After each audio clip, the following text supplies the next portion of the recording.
हरे कृष्णा, राधे राधे दोस्तों। आज मैं आपको बताने वाली हूँ कि करवा चौथ की पूजा पूरी सामग्री यानी कि करवा चौथ की साड़ी और सामग्री की पूरी जानकारी आज दूंगी। अगर आप पहली बार व्रत रख रहे हैं तो यह वीडियो आपके लिए ही बहुत उपयोग होगी।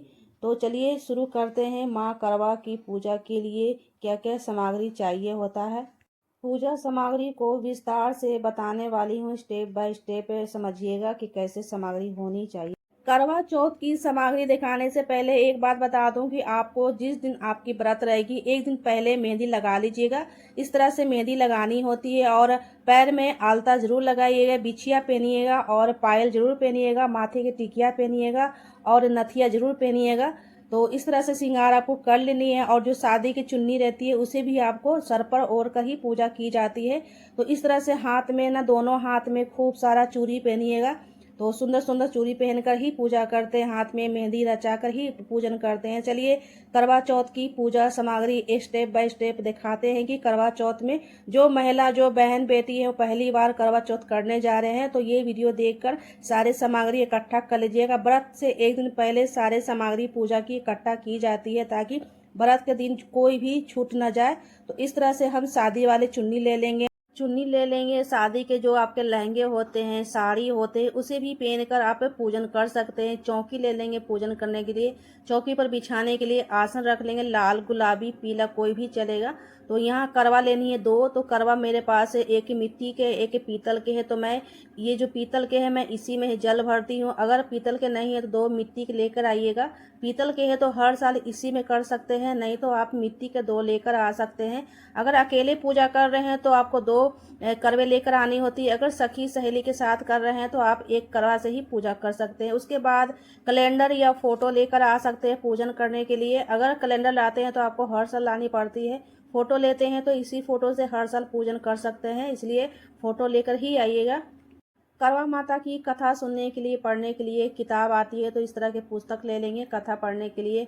अब आती है धूप दीप चंदन रोड़ी और रख लेंगे पूजन करने के लिए। एक थाल में हम कुछ पैसे रख लेंगे अर्पित करने के लिए और मौली वस्त्र रख लेंगे, एक दुपट्टा रख लेंगे, चुन्नी रख लेंगे जो दशहरा में नवरात्रा में मिलती है माता रानी के दुपट्टा, वही ले लेंगे। और ये श्रृंगार के सामान रख लेंगे। श्रृंगार के सामान चाहे आप दो जगह भी रख सकते हैं। एक के श्रृंगार आप अपने सासू को दे सकते हैं, साड़ी कपड़े सारे चीज़ उनके लिए अलग से निकाली जाती है। जो बहने होते हैं वो अलग से निकालते हैं। और पायल रखनी है, बिछुआ जरूर रखिएगा क्योंकि 16 श्रृंगार में बिछुआ पायल जरूर पहनिएगा। नथिया और मांग टीका भी जरूर पहननी चाहिए। और ये शादी के जो दुपट्टे होते हैं, चुन्नी होते हैं, ओढ़ कर ही पूजा की जाती है। और ये साड़ी जो आप नए भी लेकर आ सकते हैं, जो शादी की साड़ी है वो भी लेकर पहनकर पूजन कर सकते हैं। उसके बाद कलश पर रखने के लिए आम के पल्लो ले लेंगे। आम के पल्लो के ऊपर चंदन कुमकुम लगा देंगे। और ये कलश ले लेंगे, पीतल के, तांबा के, कांसा के, मिट्टी के कोई भी चलेगा, उस स्वास्तिक बना लीजिएगा। फल रख लेंगे पूजन करने के लिए।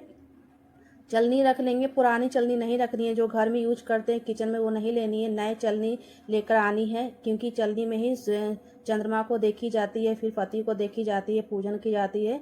मिट्टी के दिया ले सकते हैं, पीतल के दिया ले सकते हैं, धूप ले लीजिएगा, कपूर ले लीजिएगा और दीपक बना लीजिएगा छलनी के ऊपर रखने के लिए। आप चाहे तो मिट्टी का भी रख सकते हैं। कलश के ऊपर रखने के लिए एक दीपक अलग से रखिएगा। और कलश पर गेहूँ रखने के लिए चाहे तो चावल भी रख सकते हैं कलश के ऊपर दीपक जलाने के लिए। फिर ड्राई फ्रूट ले लेंगे। एक मिट्टी के कलश में ड्राई फ्रूट, मीठा, ये सारी चीज़ भरी जाती है माता के लिए, तो इसे भी हम रख लेंगे। और कुछ बतासे ले लेंगे। बतासे नहीं है तो मीठा में कोई भी मीठा ले सकते हैं। तो बतासे की जगह पर मीठा भी ले सकते हैं। और यहाँ मीठा भी ले लिया है, बतासा भी ले लिया क्योंकि जो करवा में है भरी जाती है। और यहाँ पर और देख लेते हैं कि आगे क्या है। शुद्ध जल ले लेंगे कलश में भरने के लिए। तो सारा चीज़ आप लेकर बैठिएगा पूजन में, क्योंकि जब भी हम पूजन करते हैं तो बार बार उठना नहीं होता है, इसलिए पूजा करने से पहले, व्रत करने से पहले एक दिन सारी व्यवस्था की जाती है। इस तरह से सारे सामग्री रख लेना है पूजन करने के लिए। करवा चौथ की बस इतना ही चीज़ रहता है, ज़्यादा कुछ नहीं रहता है। तो देख लीजिएगा आपको कितना रखना है। तो मेरे हिसाब से कुछ भी नहीं कमी है, सारी चीज़ मैं इसमें ऐड कर चुकी हूँ। अगर आपको लगता है कि इसमें कुछ और भी होना चाहिए तो कमेंट करके बताइएगा। कमेंट बॉक्स में जय माँ करवा चौथ जरूर कमेंट कीजिएगा। तो दोस्तों ये थी करवा चौथ की पूजा की पूरी सामग्री की जानकारी। अगर आप पहली बार पूजा कर रही हैं तो इन चीज़ों को पहले से तैयारी रख सकते हैं। पूजा के श्रद्धा और भक्ति से करें। माँ करवा सबकी ही मनोकामना पूरी करे। जय माँ करवा माता की। कमेंट बॉक्स में जय माँ करवा माता की कमेंट जरूर कीजिएगा। मिलते हैं नेक्स्ट वीडियो में। राधे राधे। जय माँ करवा माता की।